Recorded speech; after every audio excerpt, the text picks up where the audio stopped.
Hello കൂട്ടുകാരെ, പുതിയൊരു വീഡിയോയിലേക്ക് സ്വാഗതം. കെ സച്ചിദാനന്ദൻ്റെ സ്റ്റാമർ എന്ന് പറയുന്ന പോയമാണ് നമ്മളിന്ന് പഠിക്കുന്നത്. വളരെ എളുപ്പമുള്ള പോയമാണ്. ഓക്കെ, നമ്മൾക്ക് പോയത്തിലേക്ക് കടക്കാം.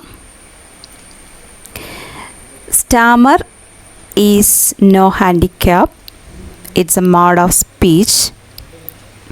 A stammer is a silence that falls between the words and its meaning, just as lameness is the silence that falls between the words and the deed. The poet says about stammer. What is stammer? A stammer is no handicap. It's a mode of speech. എന്താണ് പറയുന്നത്? Starmer എന്താണ്? Starmer എന്ന് പറയുന്ന വേർഡിൻ്റെ meaning എന്താണ്? വിക്ക് അല്ലേ? വിക്ക് എന്നാണ് Starmer എന്ന് പറയുന്ന വേർഡിൻ്റെ മീനിങ്. ഇപ്പോൾ ഇവിടെ പോയിട്ട് നമ്മളോട് പറയുന്നതാണ് stammer is no handicap. It's a mode of speech. Stammer എന്ന് പറയുന്ന ഒരു വൈകല്യമൊന്നുമല്ല. എന്താണ്? It's a mode of speech. ഇതൊരു സംസാര ഭാഷയാണ് അല്ലേ? സ്ലോ ഇൻ സ്പീക്കിംഗ്, അതാണ് സ്റ്റാമർ എന്ന് പറയുന്നത്. നമ്മൾ സംസാരിക്കുന്ന രീതിയെയാണ് നമ്മൾ സ്റ്റാമർ എന്ന് പറയുക. ഇതാണ് ഇവിടെ നമ്മുടെ പോയറ്റ് ഈ ഒരു പോയത്തിലൂടെ നമ്മളോട് പറയുന്നത്. Then stammer is the silence that falls between words and its meaning, just as lameness is the silence that falls between words and the deed അല്ലേ? Stammer is the silence. Silence എന്താ? Silence മൗനം അല്ലേ? Silence that falls between words and its meaning. അതായത് നമ്മൾ വാക്കുകളും അതിൻ്റെ അർത്ഥങ്ങളും തമ്മിൽ എന്തെങ്കിലും തരത്തിൽ ഗ്യാപ്പുണ്ടോ, ആ ഒരു പോസിനെ അല്ലെങ്കിൽ ആ ഗ്യാപ്പിനെയാണ് നമ്മൾ എന്ത് പറയുക?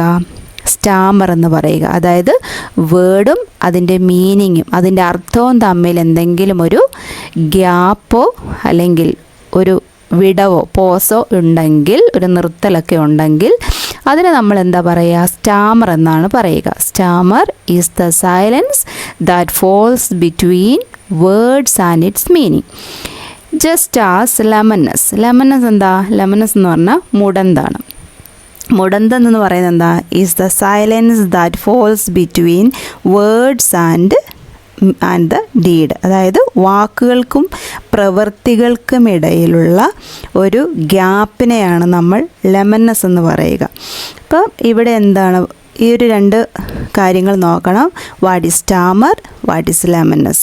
സ്റ്റാമർ എന്താണ്? സൈലൻസ് ബിറ്റ്വീൻ എന്താ? Words and its meaning. The lemonness is the silence between words and deeds അല്ലേ? വാക്കിനും അർത്ഥത്തിനും ഇടയിലുള്ള മൗനത്തെയാണ് നമ്മൾ വിക്കെന്ന് പറയുന്നത്. അതുപോലെ തന്നെ പ്രവൃത്തിക്കും എന്താ? വാക്കിനും ഇടയിലുള്ള മൗനത്തെയാണ് നമ്മൾ എന്ത് പറയുക? ലെമനസ് എന്ന് പറയുക. Did you understand? Then did stammer precede language or succeed it?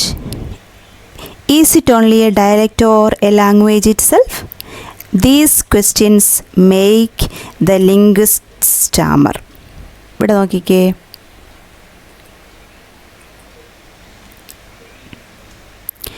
Did the stammer precede language or succeed it?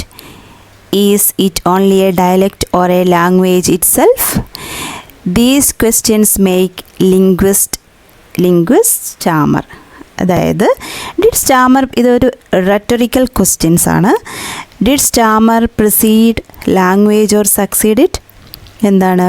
ഭാഷയ്ക്ക്, അതായത് ഭാഷ ഉണ്ടാകുന്നതിന് മുൻപും അതിന് ശേഷമോ അതിനെന്തെങ്കിലും വിക്ക് സംഭവിച്ചിട്ടുണ്ടോ? അതിനെന്തെങ്കിലും ഒരു ഭാവവ്യത്യാസങ്ങൾ സംഭവിച്ചിട്ടുണ്ടോ? It is only a dialect or a language itself. What is dialect? Dialect is a regional variety of language. അതായത് നമ്മളിപ്പം നമ്മളുടെ മലയാള ഭാഷ തന്നെ ഓരോ ജില്ലയിലും പ്രത്യേകിച്ചുള്ള എന്തെങ്കിലും ഒരു പെക്യുലാരിറ്റി, എന്തെങ്കിലും ഒരു പ്രത്യേകതയുള്ള ഭാഷയാണ്. അതായത് കാസർഗോഡ് സംസാരിക്കുന്ന ഭാഷയായിരിക്കില്ല തിരുവനന്തപുരത്ത് സംസാരിക്കുന്ന ഭാഷയായിരിക്കില്ല കോട്ടയത്ത് സംസാരിക്കുന്ന ഭാഷയായില്ല തൃശ്ശൂർ സംസാരിക്കുന്ന ഭാഷയായിരിക്കില്ല കണ്ണൂർ അല്ലേ? അങ്ങനെ നമ്മളുടെ മലയാള ഭാഷ തന്നെ നമ്മൾ സംസാരിക്കുന്നതിനനുസരിച്ച് പ്രത്യേകതകളൊക്കെ ഉണ്ട്. അപ്പോൾ അതുപോലെ തന്നെയാണ് ഇവിടെ പറയുന്നത്. Did Starmer precede language or succeed it? It is only a dialect or language it self.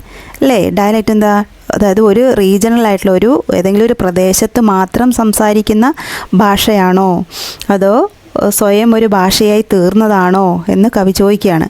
These questions make linguistic Starmer. എന്താണ് ആരാണ് ലിംഗ്വിസ്റ്റ്? അതായത് സയൻറ്റിഫിക്കലി സ്റ്റഡി ചെയ്യുന്ന, ലാംഗ്വേജിനെ സയൻറ്റിഫിക്കായിട്ട് സ്റ്റഡി ചെയ്യുന്ന ആളുകളെയാണ് നമ്മൾ ലിംഗ്വിസ്റ്റ് എന്ന് പറയുക, ഭാഷാ പണ്ഡിതന്മാർ. അപ്പോൾ അവർക്കും ഈ ഒരു കാര്യത്തിൽ ഭാഷയുടേതായിട്ടുള്ള കാര്യങ്ങൾക്ക്, ഭാഷ സംസാരിക്കുന്നതായിട്ടുള്ള കാര്യങ്ങൾക്ക് സംശയമാണ് അവർക്കും, അല്ലേ. Did Starmer precede language or succeed it? ഇത് നമ്മളോട് പോയിട്ട് ചോദിക്കുന്ന ക്വസ്റ്റ്യൻ ആയതുകൊണ്ടാണ് ഇതിന് നമ്മൾ റെറ്ററിക്കൽ ക്വസ്റ്റ്യൻസ് എന്ന് പറയുക. അപ്പോൾ ഭാഷയ്ക്ക് മുൻപ് ഉണ്ടായത് തന്നെയാണോ, അതോ ഭാഷ ഉണ്ടായതിന് ശേഷം ഉരുത്തിരിഞ്ഞ് വന്നതാണോ സ്റ്റാമർ എന്ന് ചോദിക്കുകയാണ്. അതായത് അതോ സ്വയം ഒരു ഭാഷയായി മാറിയതാണോ? ഇപ്പോൾ ഈ ഒരു ചോദ്യങ്ങൾക്കെല്ലാം മുമ്പിൽ നമ്മളുടെ ഭാഷാ പണ്ഡിതന്മാർ എന്ത് ചെയ്യുന്നു, ഒരു അവർക്കും ഒരു വിക്കും അവർ അനുഭവിക്കുകയാണോ എന്ന് പറയുകയാണ്. അപ്പോൾ ലിംഗ്വിസ്റ്റ് ആരാണെന്ന് നോക്കണം. ആരാണ്? A person who studies language scientifically, അല്ലേ. ഡയലക്റ്റ് എന്താ? റീജിയണൽ വെറൈറ്റീസ് ഓഫ് ലാംഗ്വേജ് ആണ് dialect. Then each time we stammer, we are offering a sacrifice to the god of meanings.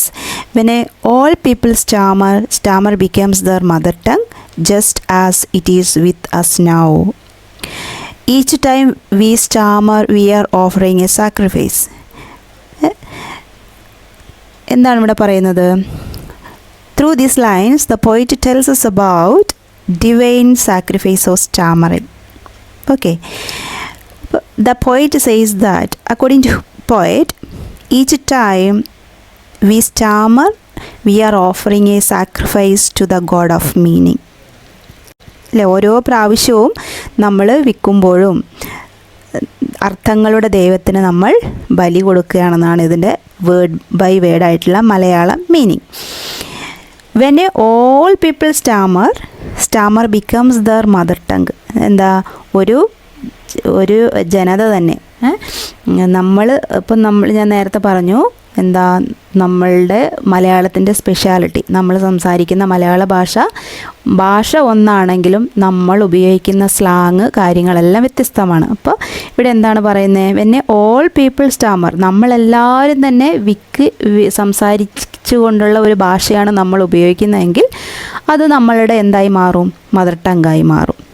അതാണ് ഇവിടെ കവി പറയുന്നത്. നമ്മൾ സ്റ്റാമറായിട്ട് നമ്മൾ വിക്കിക്കൊണ്ട് ഏതെങ്കിലും ഒരു ഭാഷ സംസാരിക്കുകയാണെങ്കിൽ, അല്ലെങ്കിൽ ഒരു പ്രദേശം മുഴുവനും അതിൻ്റെ പ്രത്യേകതയോടുകൂടി ആ ഒരു ഭാഷ സ്റ്റാമറിങ്ങോടുകൂടി സംസാരിക്കുകയാണെങ്കിൽ ആ ഭാഷയ്ക്ക് എന്ത് പറ്റും? അത് നമ്മളുടെ മദർ ടങ്കായി, നമ്മളുടെ ജീവിതത്തിൻ്റെ ഭാഗമായി, നമ്മളുടെ ആശയങ്ങൾ കമ്മ്യൂണിക്കേറ്റ് ചെയ്യുന്ന രീതിയിലുള്ള ഒരു മീഡിയമായിട്ട് മാറും എന്നാണ് കവിയുടെ പറയുന്നത്.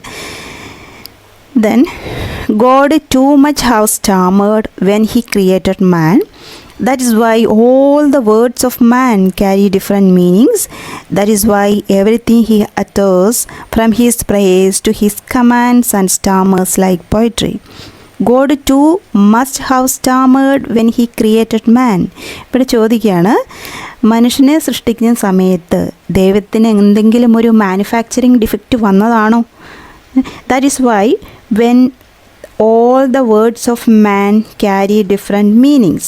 അതായത് നമ്മൾ പറയുന്നതിൽ തന്നെ നമ്മൾക്ക് എല്ലാ കാര്യങ്ങളും, ഇപ്പോൾ നമ്മൾ പറയുന്നൊരു കാര്യം നമ്മൾ ചെയ്യണമെന്നില്ല. അതായത് നമ്മുടെ വാക്കും പ്രവൃത്തിയും ഡിഫറെൻ്റ് ആണ് എന്ന് പറയില്ല. ചില മനുഷ്യരങ്ങനെയാണ്, അല്ലേ. നമ്മൾ എന്തൊക്കെ പറഞ്ഞാലും അത് പ്രാവർത്തികമായിട്ട് വരത്തില്ല. അപ്പോൾ അതാണ് പറയുന്നത്, that is why all the words of man carry different meanings. That is why everything he utters, ഇവിടെ പറയുന്ന ഹീ എന്ന് മെൻഷൻ ചെയ്യുന്നത് നമ്മളാണ്. നമ്മൾ പറയുന്ന കാര്യങ്ങൾ ഒരിക്കലും നമ്മൾ വാക്കും പ്രവൃത്തിയും തമ്മിലുള്ള ഒരു ഡീലിങ്സ് അത് ഒരിക്കലും ചിലപ്പോൾ നടക്കണമെന്നില്ല. ദെൻ എങ്ങനെയൊക്കെയാണ്? His prayers to his commands stammers like poetry. അതായത് മനുഷ്യരുടെ പ്രാർത്ഥനകൾ മുതൽ കൽപ്പനകൾ വരെ, കമാൻഡ്സ് എന്താ? കൽപ്പനകൾ വരെ എല്ലാം ഒരു കവിത പോലെ വിൽക്കുകയാണ്. അതായത് വാക്കും പ്രവൃത്തികളെല്ലാം തന്നെ ചിലപ്പോൾ അത് നടപ്പിലാക്കണമെന്നില്ല.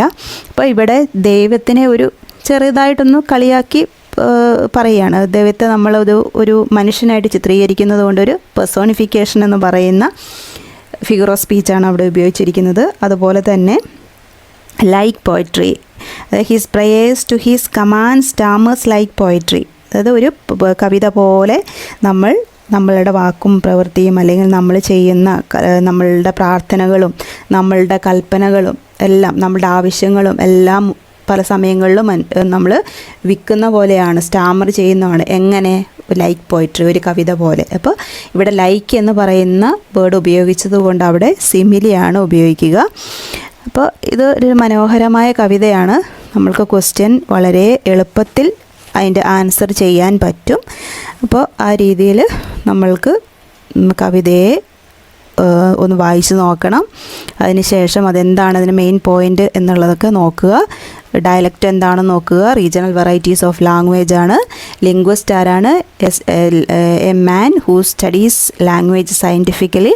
സ്റ്റാമർ എന്താണ്? It's a gap between words and its meaning. Lemonness, it's a gap between words and deed. ഇത് എഴുതിയത് ആരാണ്? കെ സച്ചിദാനന്ദനാണ്. വിക്ക് എന്ന് പറയുന്ന സ്റ്റാമർ എന്ന് പറയുന്ന വേർഡിൻ്റെ അർത്ഥം വിക്ക് എന്നാണ്. ഇതൊരു ഹാൻഡിക്യാപ്പ് അല്ല. എന്താണിത്? ഇറ്റ്സ് എ മോഡ് ഓഫ് സ്പീച്ചാണ്. Okay. Stammer is not handicap, it's a mode of speech. ഇതൊരു സംസാര രീതി മാത്രമാണ്. It's a silence that falls between words and its meaning. Silence, stammer എന്ന് പറയുന്നത് ഒരു gap between or pause between or silence between the words and its meaning. Then lameness is the gap between words and deeds ആണ്. ഇവിടെ world എന്നാണ്, ഇതൊന്ന് തിരുത്തിയിട്ട് വേണം എഴുതാൻ. Worlds and world അല്ല, വേർഡാണ്. Word and deed. Stammer becomes a social phenomenon when all people stammer. നമ്മൾ നേരത്തെ കണ്ടു, നമ്മളുടെ ഒരു ദേശത്തുള്ള ആളുകൾ മുഴുവനും വിക്കി സംസാരിക്കുകയാണെങ്കിൽ അത് അവരുടെ ഒരു ഭാഗമായി, അവരുടെ കമ്മ്യൂണിക്കേഷനിൽ ഒരു മീഡിയമായിട്ട് ആ ഒരു ലാംഗ്വേജ് വരും നമ്മളുടെ മദർ ടങ് ആയിട്ട് വരും എന്നാണ് നമ്മളുടെ പോയറ്റ് നമ്മളോട് പറയുന്നത്. ഈച്ച് ടൈം വി സ്റ്റാമർ, ഓരോ സമയം നമ്മൾ വിൽക്കുമ്പോഴും we are offering a sacrifice to the god of meaning. അപ്പോൾ നമ്മൾ ദൈവത്തിന് അല്ലേ, ഓരോ പ്രാവശ്യം നമ്മൾ വിൽക്കുമ്പോഴും അർത്ഥങ്ങളുള്ള ദൈവത്തിന് നമ്മൾ ബലി കൊടുക്കുകയാണ് ചെയ്യുന്നത്. പിന്നെ all people Starmer becomes there mother tongue. നമ്മളിപ്പോൾ ഓൾറെഡി പറഞ്ഞതാണ്. നമ്മൾ ഓരോ പ്രാവശ്യം വിക്കി നമ്മൾ സംസാരിക്കുമ്പോഴൊക്കെ ആ ഒരു ദേശത്ത് അല്ലെങ്കിൽ ആ ഒരു ജനതയുടെ മദർ ടങ്കായിട്ട് എന്ത് മാറും? സ്റ്റാമർ ഒരു മദർ ടങ്കായിട്ട് മാറും. അതായത് വിക്കി സംസാരിക്കുന്നത്, സ്റ്റാമറിങ് ആയിട്ട് സംസാരിക്കുന്നത് ഒരു ജനതയുടെ എന്തായി മാറും? മദർ ടങ്കായിട്ട് മാറും എന്നാണ് പറയുന്നത്. അപ്പോൾ പ്രധാനപ്പെട്ടുള്ള വേർഡിൻ്റെ മീനിങ് ഒക്കെ നോക്കണം. സ്റ്റാമർ എന്താണ്? ലെമനസ് എന്താണ്? ദെൻ ലിംഗ്വിസ്റ്റ് ആരാണ്? ഡയലക്റ്റ് എന്താണ്? അതിനകത്തുള്ള ഫിഗർ ഓഫ് സ്പീച്ച് കാര്യങ്ങളൊക്കെ നോക്കണം. ഇതിനകത്ത് ഉപയോഗിച്ചിരിക്കുന്നത് ആദ്യം തന്നെ നമ്മൾ stammer is the silence that falls between. Stammer is the silence that falls between words and its meaning. ഇവിടെ നമ്മൾ ഉപയോഗിച്ചിരിക്കുന്ന ഫിഗർ ഓഫ് സ്പീച്ച് എന്ന് പറയുന്നത് മെറ്റഫറാണ്. പിന്നെ ഈ ഒരു ക്വസ്റ്റ്യൻസ്, അതായത് പോയറ്റ് തന്നെ ക്വസ്റ്റ്യൻ ചോദിക്കുന്നതാണ് അതിനെ നമ്മൾ പറയുന്ന റെറ്ററിക്കൽ ക്വസ്റ്റ്യൻസ് എന്നാണ്. Then god too must have stammered. ഇവിടെ ഗോഡിനെ ഒരു മാനായിട്ട് റിലേറ്റ് ചെയ്യുന്നതുകൊണ്ട്, മാനായിട്ട് ഫിഗർ ആ ഒരു റെപ്രസെൻറ്റ് ചെയ്യുന്നത് കൊണ്ട് നമ്മളവിടെ പെർസോണിഫിക്കേഷനായിട്ടാണ് ഉപയോഗിക്കുന്നത്. ലൈക്ക് എന്ന് പറയുന്ന വേർഡ് ഇവിടെ ഉപയോഗിച്ചുകൊണ്ട് നമ്മളവിടെ സിമിലി ആയിട്ടാണ് ഉപയോഗിക്കുന്നത്. അപ്പോൾ വേർഡ് ബൈ വേർഡായിട്ട് നമ്മളിതിൻ്റെ മീനിങ് ഒക്കെ നോക്കണം. ദെൻ ഒരു ക്രിട്ടിക്കൽ അപ്രീസിയേഷനൊക്കെ നമ്മൾ എഴുതണം. പ്രധാന പോയിൻ്റൊക്കെ പഠിച്ചു വെക്കണം. അതിൻ്റെ ക്രിട്ടിക്കൽ അപ്രീസിയേഷനൊക്കെ വേണ്ടവർ കമൻറ്റ് ബോക്സിൽ കമൻറ്റ് ചെയ്താൽ നമ്മളതിൻ്റെ PDF നോട്ട്സ് തരുന്നതായിരിക്കും. കൂടാതെ തന്നെ വാട്സപ്പ് ഗ്രൂപ്പിലേക്ക് ജോയിൻ ചെയ്യുക. അപ്പോൾ നമ്മൾക്ക് അവിടെ നിന്നും PDF നോട്ട് നിങ്ങൾക്ക് കിട്ടും. ഓക്കെ, അപ്പോൾ നല്ല രീതിയിൽ വായിക്കുക, പഠിക്കുക, മെയിൻ പോയിൻറ്റ്സ് നോട്ട് ചെയ്യുക. അപ്പോൾ താങ്ക് യു ഫോർ വാച്ചിങ്.